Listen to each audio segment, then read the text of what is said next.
What's tomorrow going to be like? What kind of houses are we going to live in? How will the homes of tomorrow be built? How much will they cost? What about housing projects in large cities? What about prefabricated houses? What about jobs in the construction industry? The Tomorrow Department of Army-Navy Screen magazine decided to take a look into the housing situation to try to give you some of the answers. Today, as never before, the United States is thinking about housing, planning for it, talking about it. Need for new housing and construction of every kind is at peak level. For 4 years, no building of any sort, except that directly connected with the war effort, had been done. And now the demand for all kinds of living quarters has piled up so high, 1.5 million new homes are scheduled to blossom forth every year for the next 10 years. 15 million new homes. And Americans are in a position to pay the bill. Yes, economically, America is ready. And the architects, planners, and builders are ready, with new ideas they've been developing during the war. More metropolitan housing projects, low-cost prefabricated houses, custom-built functional homes, new living quarters of every kind to fit every need.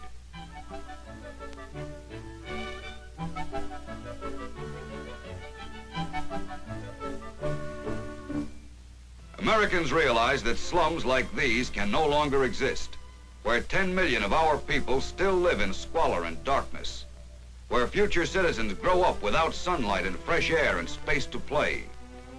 40% of American homes are still without modern plumbing. 20% are without gas or electricity. 1/3 of the citizens of the richest nation in the world is ill-housed. But already slums in some metropolitan centers are coming down, condemned by forward-looking civic governments. Down they're coming, the cold water, no light tenements. Down are coming the bad living conditions that produce bad citizens. The underprivileged families from the dark areas of our cities are being moved into the sunlit, tree-surrounded, clean apartments of gigantic housing projects, produced by city planners as investments in democracy.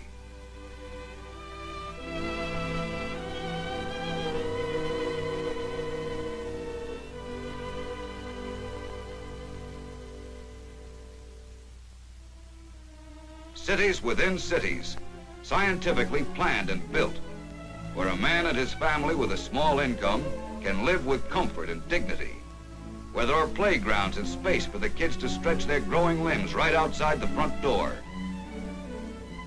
where shops and stores are a planned part of the city within the city.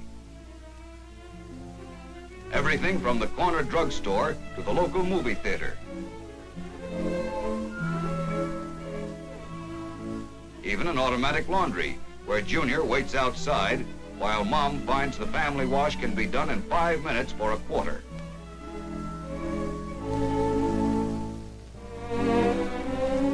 Such a housing project as this is the result of planning. Planning so that any 5-year-old can scamper to his heart's content without fear of city traffic. Planning so that the rate of disease goes down and the rate of happiness and health goes up.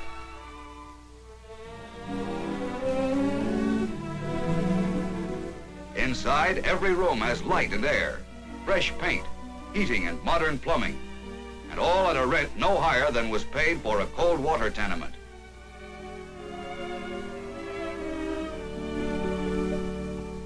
And there are other plans, too, for better living conditions. During the war, research has gone ahead on new building materials and techniques in preparation for the American building boom. Every day in testing laboratories throughout the country, men and women are working to develop new ways to build better and cheaper living units with shatterproof glass bricks, chemically treated synthetic fibers, laminated plastics, reinforced plywoods, roofing materials and curtain wall boards which will be lightweight but winterproof and strong as metal.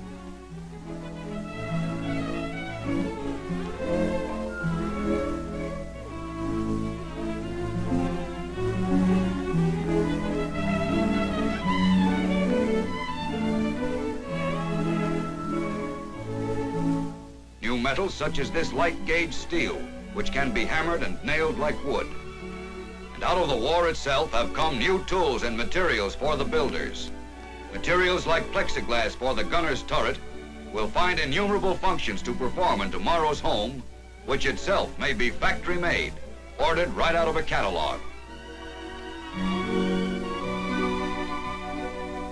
Prefabricated is the word for such houses. The parts of the house are stamped out like airplane or automobile parts, crated, shipped, and set up at a price almost anyone can afford. Houses such as these were assembly line made, proving the theory of many a planner that the assembly line principle, which results in low cost and great quantity in everything from toothbrushes to Liberty ships, can be applied to the building trades as well as other industries. The difference in cost between such a prefabricated house as you see here and a custom-built house is the same as the difference between an assembly line built car and one built to an individual's specifications. Prefabricated houses are one way to low-cost living on a high standard level. Mass-produced houses, built and bought as you would buy a car, fit for either city or country way of life.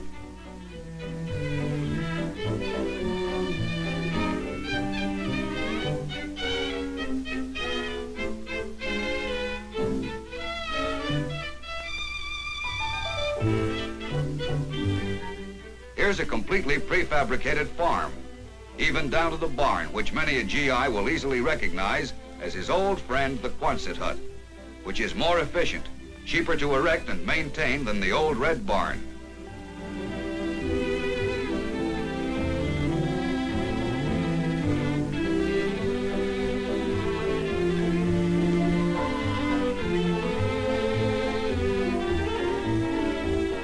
And inside, with stalls on rollers, space is saved, and the whole unit is efficient and compact, with such new ideas as fluorescent lighting, paying off in increased chicken production.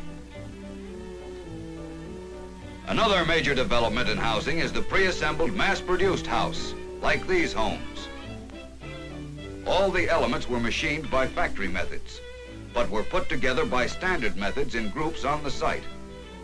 This kind of housing might be described as midway between prefabricated houses, which fit together like an erector set, and the old-style, completely hand-built houses. Entire towns, like the famous secret city of Oak Ridge, where the atom bomb was manufactured, were built of houses like these. And the interior of these homes of tomorrow will sparkle with as many labor-saving devices as an advertising writer's dream.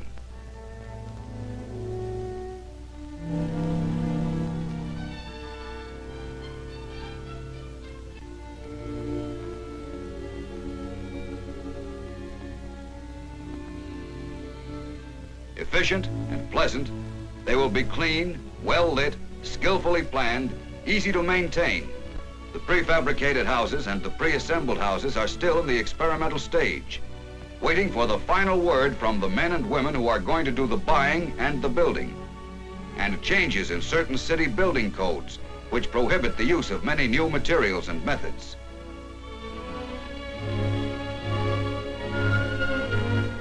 And the planned community and housing projects, too, are in an evolutionary stage, waiting for progressive city governments.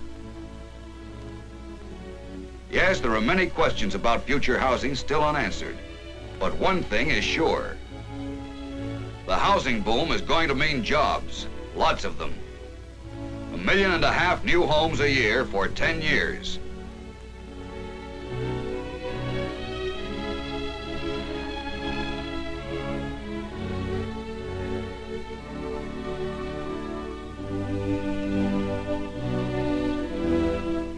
$18 million existing homes need major repairs and improvements right now. All this adds up to jobs.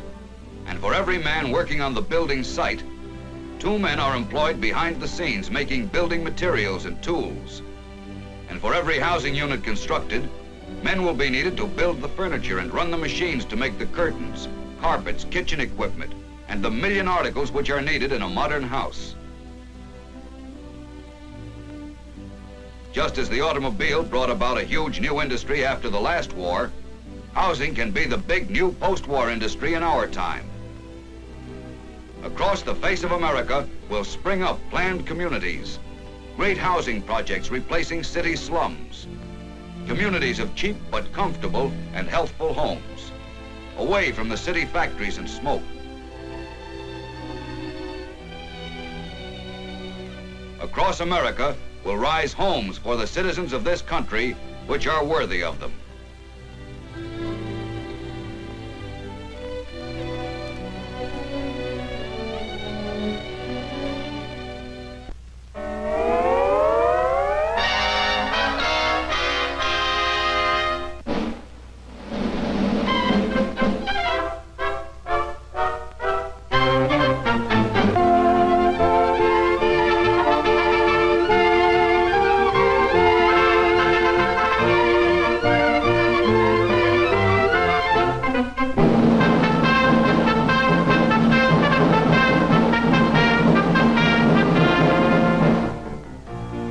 Through history, Navy men have worn a variety of colorful uniforms.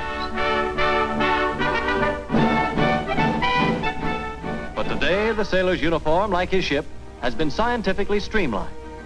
The blouse, jumper, is tailored of 18-ounce vat-dyed navy blue Melton cloth. The cuffs and collar are of the same material. The cuffs and collar are... Oh, well, perhaps we better go aboard ship and have a look around. Well, here's Seaman Tarfu. He'll help us with our little demonstration. Oh, yes, the jumper. The Navy man carries very little on his person. Therefore, the jumper has only the one small pocket, which, however, is adequate for all his personal effects. The less said about a sailor's pants, the better.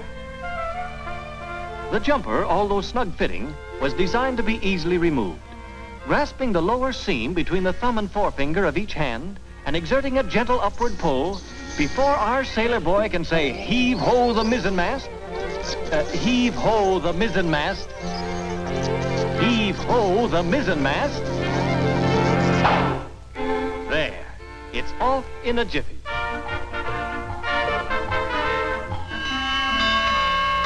Man your battle stations, man your battle stations. Navy craft are always kept immaculately clean.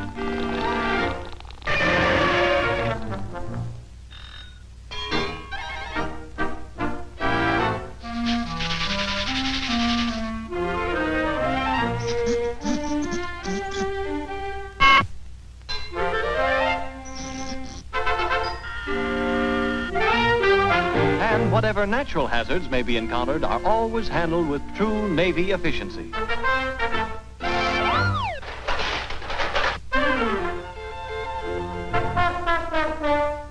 Of all Navy traditions and ceremonies, the most colorful is that of piping the admiral aboard.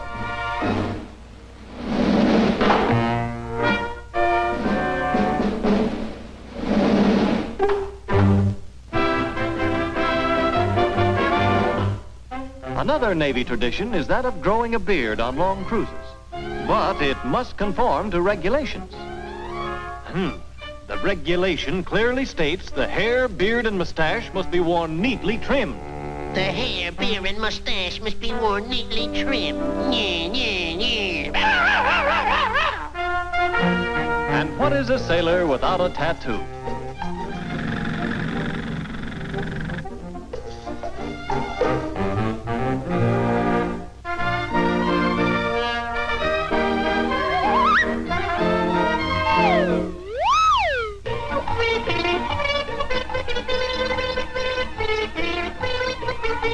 Today's super dreadnought boasts a completely equipped weather forecasting laboratory. Wonder what the weather's gonna be tomorrow. Looks like a storm to me. Seriously, however, Navy equipment is the finest obtainable. And though a sailor must still take his turn at standing watch in the crow's nest, he has at hand the most powerful binoculars in the world, enabling him to see through solid banks of fog, mist, and rain, even beyond the horizon. Fresh.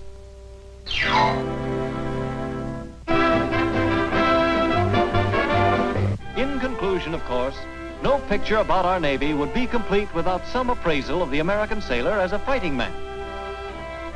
Let's hear from a recognized authority on this subject.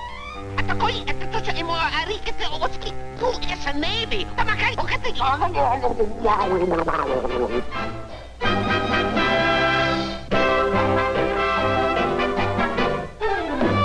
What'd you expect, sailor? The Army made this picture.